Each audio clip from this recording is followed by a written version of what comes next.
Republic day ಅಂದರೆ ಏನು ಅಂತ ನಾನಿವತ್ತು ಹೇಳ್ತೀನಿ. ಜನವರಿ 26, 1950ರಂದು ಭಾರತ ದೇಶ ಸಂವಿಧಾನವನ್ನು ಅಧಿಕೃತವಾಗಿ ಜಾರಿಗೆ ತಂತು. ಅಂದರೆ ಈ ಸಂವಿಧಾನದ ಅಡಿಯಲ್ಲಿ ದೇಶವನ್ನು ಹೇಗೆ ಆಡಳಿತ ಮಾಡಬೇಕು ಅಂತ ಹೇಳಿಕೊಡ್ತು. ಕಾನೂನಿನ ಮುಂದೆ ಎಲ್ಲರೂ ಸಮಾನ, ಇಲ್ಲಿ ಯಾವುದೇ ತರಹದ ಜಾತಿ, ಲಿಂಗ, ವರ್ಣಭೇದ ಇರುವುದಿಲ್ಲ. ಮತ್ತು ಸಂವಿಧಾನದ ಅಡಿಯಲ್ಲಿ ನಾಗರಿಕ ಹಕ್ಕು, ಕರ್ತವ್ಯ ಮತ್ತು ಸ್ವಾತಂತ್ರ್ಯ ಏನು ಅಂತ ಹೇಳಿಕೊಟ್ಟ ದಿನ. ಈ ಸಂವಿಧಾನದಿಂದ ಅಂದರೆ ಈ ದಿನದಿಂದ 1950 ಜನವರಿ 26ರಂದು ಏನು ಸಂವಿಧಾನ ಜಾರಿಗೆ ಬಂತು, ಆ ದಿನದಿಂದ ಭಾರತ ದೇಶ ಸಂಪೂರ್ಣವಾಗಿ ಬ್ರಿಟಿಷ್ ಆಡಳಿತದಿಂದ ಮುಕ್ತವಾಯಿತು. ನಮ್ಮದೇ ದೇಶದಲ್ಲಿ ನಮ್ಮ ಸಂವಿಧಾನದ ಅಡಿಯಲ್ಲಿ ನಮ್ಮ ಸರ್ಕಾರ ರಚನೆಯಾಯಿತು. ಜನವರಿ 26 ಈ ದಿನವನ್ನೇ ಏಕೆ ಸಂವಿಧಾನ ದಿನ ಅಂತ ಹೇಳಿ ಎದಕ್ಕೆ ಘೋಷಿಸಿದ್ರಪ್ಪ ಅಂದ್ರೆ 1930 ಜನವರಿ 26ರಂದು ಭಾರತೀಯ ರಾಷ್ಟ್ರೀಯ ಕಾಂಗ್ರೆಸ್ ಪೂರ್ಣ ಸ್ವರಾಜ್ಯವನ್ನು ಘೋಷಣೆ ಮಾಡಿತ್ತು.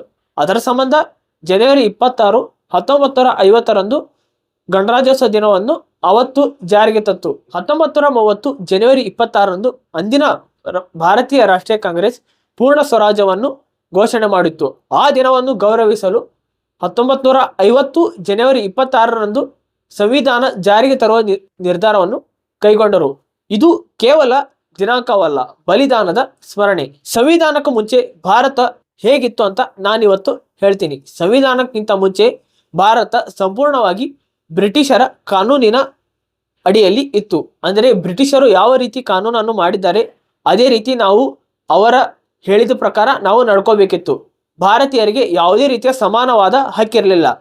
ಇಲ್ಲಿ ನಾವು ಯಾವುದೇ ತರಹದ ಅನ್ಯಾಯ ವಿರುದ್ಧ ಅಥವಾ ಅನ್ಯಾಯ ವಿರುದ್ಧ ಹೋರಾಡಲು ಮತ್ತು ಮಾತನಾಡುವ ಸ್ವಾತಂತ್ರ್ಯ ನಮಗೆ ಇರಲಿಲ್ಲ. ನ್ಯಾಯ ದೊರಕೋದು ಕಷ್ಟ ಇತ್ತು. ಇಲ್ಲಿ ನಮಗೆ ಯಾವುದೇ ತರಹದ ನ್ಯಾಯ ಸಿಗ್ತಿರಲಿಲ್ಲ.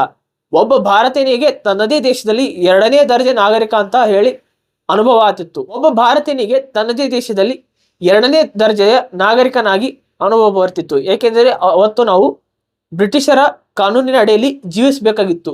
ಸಂವಿಧಾನ ಬಂದ ನಂತರ ನಮ್ಮ ದೇಶದ ನಮ್ಮ ಕಾನೂನು ಅಂತ ಹೇಳಿ ಎಲ್ಲರೂ ಹೆಮ್ಮೆಯಿಂದ ನಾನು ಎಲ್ಲರಿಗೂ ಸಮಾನ ಅಂತ ಹೇಳಿ ಅವತ್ತಿಂದ ನಮಗೆ ಒಂದು ನಂಬಿಕೆ ಕೊಟ್ಟ ದಿನ.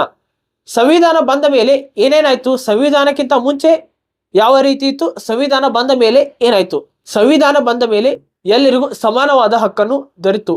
ಇಲ್ಲಿ ಯಾವುದೇ ರೀತಿಯ ಜಾತಿ ಭೇದ, ಲಿಂಗ ಭೇದ, ವರ್ಣಭೇದ ಈ ಸಂವಿಧಾನದ ಅಡಿಯಲ್ಲಿ ಇರೋದಿಲ್ಲ. ಮುಖ್ಯವಾಗಿ ಹೇಳ್ಬೇಕಂದ್ರೆ ಸಂವಿಧಾನದಲ್ಲಿ ಮತ ಮಾಡುವ ಹಕ್ಕು ಇತ್ತು. ಅಂದರೆ ಪ್ರಜೆಗಳಿಗಾಗಿ ಪ್ರಜೆಗಳಿಗೋಸ್ಕರ ಏನು ಒಂದು ಸರ್ಕಾರ ಬರುತ್ತೆ ಆ ಸರ್ಕಾರವನ್ನು ಪ್ರಜೆಗಳೇ ಆರಿಸಿಕೊಡ್ಬೇಕಂತ ಹೇಳಿ ಸಂವಿಧಾನದಲ್ಲಿ ಹೇಳಿದರು. ಶಿಕ್ಷಣ, ಅಭಿವೃದ್ಧಿ ಮತ್ತು ನ್ಯಾಯದ ಹಕ್ಕು. ಮುಖ್ಯವಾಗಿ ನಮಗೆ ದೊರಕಿದ್ದು ಶಿಕ್ಷಣದ ಹಕ್ಕು. ಎಲ್ಲರೂ ಸಮಾನವಾಗಿ ಶಿಕ್ಷಣವನ್ನು ಕಲಿಯಬಹುದಾಗಿತ್ತು. ಒಬ್ಬ ಸಾಮಾನ್ಯ ವ್ಯಕ್ತಿನೂ ಕೂಡ ಪ್ರಧಾನಮಂತ್ರಿಗಿಂತ ಏನೂ ಕಮ್ಮಿ ಇಲ್ಲ ಅಂತ ಹೇಳಿ ಅವತ್ತು ನಮಗೆ ಅನುಭವ ಬಂದ ದಿನ. ಏಕೆಂದರೆ ಇಲ್ಲಿ ಎಲ್ಲರೂ ಸಮಾನವಾಗಿದ್ದರು. ಎಲ್ಲರೂ ಕೂಡ ಒಂದು ಚುನಾವಣೆಯಲ್ಲಿ ಸ್ಪರ್ಧಿಸಬಹುದು. ಅವನು ಭಾರತೀಯ ನಾಗರಿಕನಾಗಿದ್ದರೆ ಚುನಾವಣೆಯಲ್ಲಿ ಖಂಡಿತ ಸ್ಪರ್ಧಿಸಬಹುದು. ಸಮಾಜದ ಮೇಲೆ ಇದರ ಪರಿಣಾಮ ಏನಾಯ್ತು ಅಂತ ಹೇಳಿ ನಾವು ನೋಡೋಣ. ಗಣರಾಜ್ಯೋತ್ಸವ ದಿನದ ಪರಿಣಾಮ ಅಂದರೆ ಗಣರಾಜ್ಯ ಏನು ಸಂವಿಧಾನ ಜಾರಿಗೆ ಬಂತು ಆ ದಿನದ ಪರಿಣಾಮ ಜನರ ಕೈಯಲ್ಲಿ ಅಧಿಕಾರ ಬಂತು. ಒಬ್ಬ ಸಾಮಾನ್ಯ ನಾಗರಿಕನಿಗೂ ಚುನಾವಣೆಯನ್ನು ಸ್ಪರ್ಧಿಸಿ ಅಥವಾ ಯಾವುದೇ ರೀತಿಯ ಆಫೀಸ್ ಆಗಿರ್ಬೋದು ಎಲ್ಲಿಯೂ ಕೂಡ ತಾನು ಶಿಕ್ಷಣ ಪಡೆದು ಅಥವಾ ಚುನಾವಣೆ ಸ್ಪರ್ಧಿಸಿ ತಾನು ಅಧಿಕಾರ ಪಡೆಯುವಂತಾಯಿತು. ಪ್ರಶ್ನೆ ಕೇಳುವ ಧೈರ್ಯ. ಸಂವಿಧಾನ ಬಂದ ನಂತರ ಎಲ್ಲರಿಗೂ ಪ್ರಶ್ನೆ ಕೇಳುವ ಧೈರ್ಯ, ಅನ್ಯಾಯದ ವಿರುದ್ಧ ಹೋರಾಡಲು ಧೈರ್ಯ ಬಂತು. ಸರ್ಕಾರ ಅಂದಿನಿಂದ ಜನರ ಸೇವಕವಾಯಿತು. ಮೊದಲು ಸರ್ವಾಧಿಕಾರವನ್ನು ಇತ್ತು. ಸರ್ವಾಧಿಕಾರ ಅಂದರೆ ಪ್ರಜೆಗಳು ಏನು ಹೇಳ್ತಾರೆ ನಾವು ಅದನ್ನು ಕೇಳೋದಿಲ್ಲ. ನಾವು ಒಬ್ಬ ರಾಜ ಏನು ಹೇಳ್ತಾನೆ ಅದನ್ನೇ ಪ್ರಜೆಗಳು ಕೇಳಬೇಕು. ಆದರೆ ಇಲ್ಲಿ ಪ್ರಜೆ ಏನು ಹೇಳ್ತಾನೆ ಅದನ್ನು ರಾಜ ಕೇಳಬೇಕು. ಅಂದರೆ ಪ್ರಜೆಗಳು ಮತ ಹಾಕಿದ ನಂತರ ಒಬ್ಬ ರಾಜ ಆರಿಸಿ ಬರುತ್ತಾನೆ. ಇವತ್ತು ನಾವು ಮಾತನಾಡ್ತೀವಿ, ವಿರೋಧ ವ್ಯಕ್ತಪಡಿಸ್ತೀವಿ, ಹೋರಾಟ ಮಾಡ್ತೀವಿ ಅಂದರೆ ಅದಕ್ಕೆ ಮುಖ್ಯ ಕಾರಣ ಸಂವಿಧಾನ. ಗಣರಾಜ್ಯ ಅಂದರೆ ಕೇವಲ ಪಥಸಂಚಲನ ನೋಡೋದು ಮಾತ್ರ ಅಲ್ಲ ಅಥವಾ ಧ್ವಜ ಹಾರಿಸೋದು ಮಾತ್ರ ಅಲ್ಲ. ಇದು ನಮ್ಮ ಹೊಣೆಗಾರಿಕೆಯನ್ನು ನೆನಪಿಸಿಕೊಳ್ಳುವ ದಿನ.